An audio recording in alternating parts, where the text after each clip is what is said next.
before starring in perhaps his most famous role as a sadistic rapist in Quentin Tarantino's 1994 seminal classic Pulp Fiction.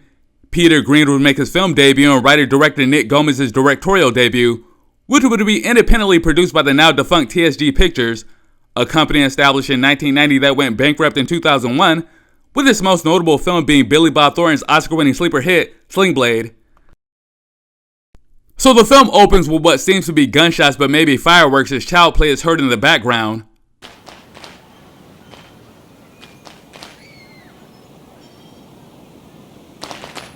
Suddenly Zed, playing a character named Jimmy, awakes in a panic next to a young Carmela soprano known as Denise. Denise the piece.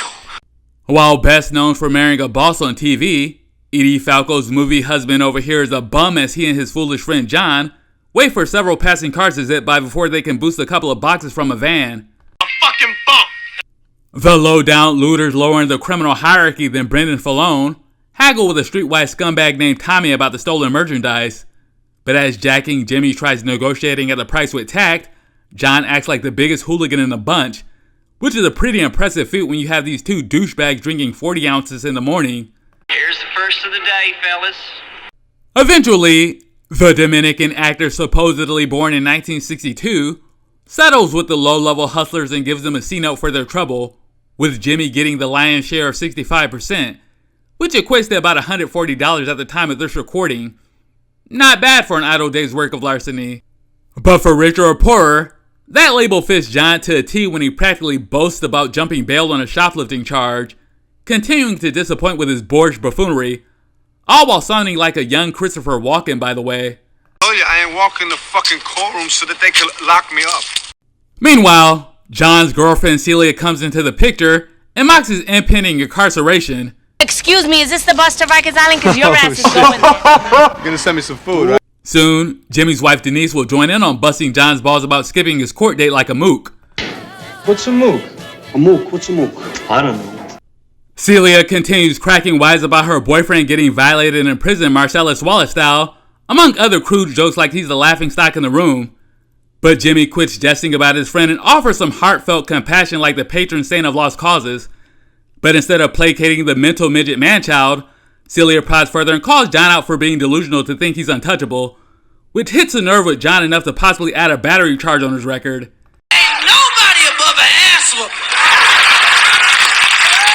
But Jimmy holds his friend accountable by telling John to do the proper thing of knocking Celia around at their own place like a gentleman. Take her home, you want it. Smack her around. Thanks, alright.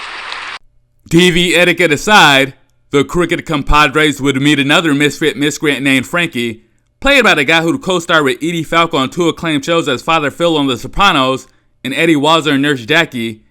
Anyway, the guy that I mistook for Dollar Bill Stern happens to be another trash-talking criminal who recently returned from the Sunshine State. What was felonious Frankie doing in Florida? Apparently the shady bastard brought an arsenal with him with intent to distribute like a low-budget Ordell Roby, which is a more lucrative criminal enterprise than their nickel and dime venture of stealing boxes and stereos. While the misdemeanors they commit are far less pecunious, Jimmy is cautious of serving serious time unlike his boneheaded buddy John. But Johnny Boy won't be the only one in the dunderheaded decision department, as Jimmy declines a legitimate job offer from a pal named Sal, whom he actually owes money to. You're a fucking jerk-off. Later, they'd find another familiar face in the neighborhood driving around named Pete, who happened to be the film's producer and founding member of TSG Pictures, Larry Meistrick. Anyway, John notices his girl riding around with a future indie sellout and becomes jealous that her joyride might end with a train. But luckily, John removes Celia from the vehicle without a single backhand, and all is well in trouble in paradise. While John gets personal with his girlfriend, Jimmy tries being professional with Pete as he shoots his shot at gun running like Eddie Coyle. But like John with Tommy, the two will have a dispute and be 0 for 2 in the arms dealing business.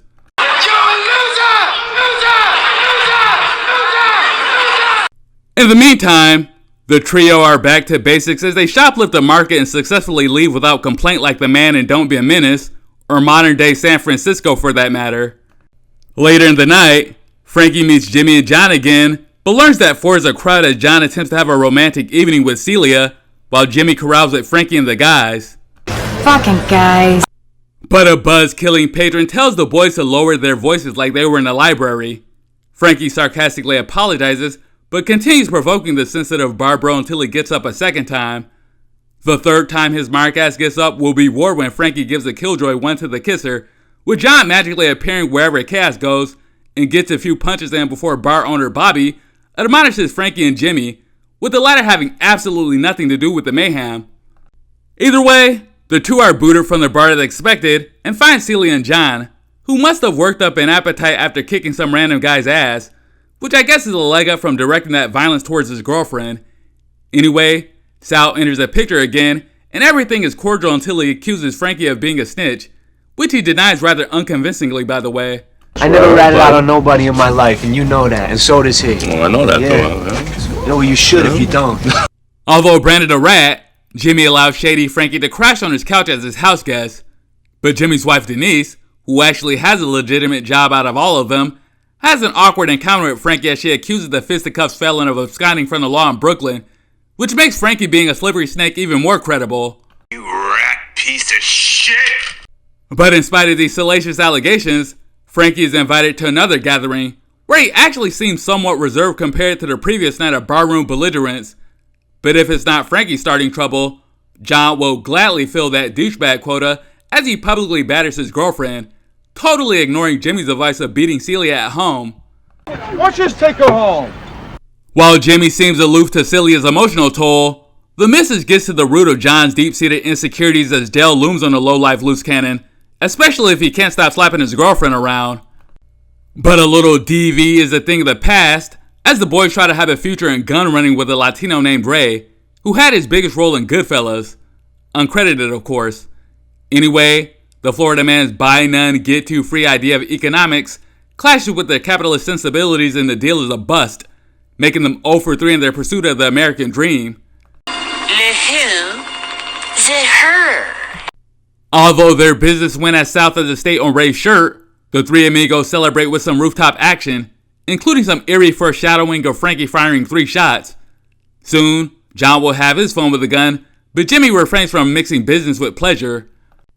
But as cautious as Jimmy is, Denise criticizes him for having Frankie's weapons lying around the house, which violates the probation he's already violating. Not only am I talking about the petty crime he commits, but I'm positive he's prohibited from associating with ex-cons like Frankie, as well as being unemployed. Nonetheless, Jimmy shirks any culpability to his lady like a poor man's Tony Soprano, and the couple shift their focus on discount Christopher Moltisanti and his woman-beating ways. Now you need to respect the ladies the way the ladies want to be respected. That's all I'm saying. Celia's BFF wants John to go home and have a heart-to-heart with his favorite sparring partner, which John does, but fails miserably at being the least bit sympathetic or remorseful. Are you mad at me? Yeah. How come? Are you dumb? Discount Adriana Lacervo wants to leave the toxic relationship for good and move elsewhere, but we'll see how long that lasts. Should come back, they always do. Meanwhile, Jimmy goes to his favorite spot and meets Sal, not to pay his debts of course, but to have some good quality male camaraderie. But that won't happen as he begins yapping about Frankie like his wife, where again, Jimmy feigns ignorance worse than verbal Kent, and finds himself at a crossroads in his criminal career opportunities. This life's hard, man, but it's harder if you're stupid. But after some careful consideration about his cricket cohort, Jimmy decides to call it quits with Frankie and seemingly matures from the antisocial adolescent antics. Seriously, man, you and me, we're fucking done professionally. But as Jimmy tries being a good Samaritan for once, he'll find it's easier said than done as he tries saving a flirty and tipsy Celia from regrettably waking up in another man's bed. But that other man might be himself, as she plants a wet one on Jimmy's lips and the pair leave the bar like a couple of lovebirds, which infuriates John and makes him look like a hapless cuck. But it gets worse when Celia gives her man's best friend another kiss goodnight, further complicating matters altogether. But Celia won't be the only one out of her inhibitions, as John pulls a gun on a bullied barfly looking for a rematch. Does this gun-toting grandstanding scene remind anyone of somebody? Come over. Come over. I'll put this at your ass. Suddenly, the Charlie Kappa to John's Johnny Boy springs into action and acts as a righteous reprobate, castigating him for his reckless transgression as he descends from beating his girlfriend in public to publicly being some fake Billy Badass not to be trifled with. You think you tough? But after scolding John for his phony gangsterism, Frankie congratulates the crash test dummy for his faux machismo, which will play out quite ironic by the end. Anyway, John's freedom of barroom barbarism and woman walloping will be on the line as some plainclothes cops come knocking at his door in the morning ready to make an arrest while he's resting. But the wanted wank still wakes in fright and acts too soft to go to jail, desperately dashing out of a window to Jimmy and Denise's place. I got nowhere else to go! John tells them his predictable plight to no surprise, but slips that publicly brandishing a firearm was not exactly the best idea to keep a low profile. You think? After a near run-in with the law, the fatuous fugitive still doesn't know how to lay low, as he disturbs the peace yet again by harassing Celia, which at first leads to Jimmy and Denise mediating, then ultimately the police nabbing the insufferable idiot. And like that, John's arrest rekindles Celia's love for the loser, as Jimmy calls lockup to hear the bail amount for the degenerate dimwit. Apparently, it'd cost $1,200 to free jailbird John, which is cheap for an actual career criminal, but pretty steep for a bottom-of-the-barrel bandit. I'm broke, nigga! I'm broke! Now Jimmy could either let his bumbling buddy cool his heels for a while to teach him a lesson that actions have consequences, or find a way to release him and continue enabling his hard-headed homie down a path of self-destruction. Jimmy chooses the latter, but first goes to Sal for John's salvation, which doesn't go as planned as Sal couldn't care less about the Fucking piece of shit! and thinks John got what he deserved. And I don't blame him. You brought it on yourself! When his plan falls through, Jimmy decides to raise John's $1,200 bail by selling Frankie's guns after all, in spite of the fact that he still owes Sal money. Fuck him. Jimmy turns to scumbag Tommy for another criminal transaction and bails out the POS, which makes Celia elated enough to jump in her abuser's arms and kiss the SOB, unfortunately proving jackass John right all along. Should come back, they always do. Jimmy never discloses to the girls where he got the money, but Frankie will soon find out as he drops by looking for his guns and winds up empty-handed. This leads to a shouting match between Denise and the dumb gun runner, who should have packed up his crap when he had a falling out with Jimmy. Although it's an A&B conversation, C for Celia interjects into the argument that ultimately leads to Frankie treating her like John, which goes against the disarmed arms dealer's so-called morals. You know, I'll tell you something, fucking man. hit a What is woman, the matter Johnny. with you, huh? Soon, we'll learn that Frankie's hands are rated E for everyone, as he opens a can of whoop-ass on scumbag Tommy for the treacherous transaction as he's playing a game.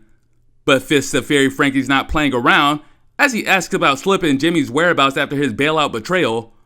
Though they say there's no honor among thieves, the guilty gunrunner vows to fall on his sword and own up to his faults like a man.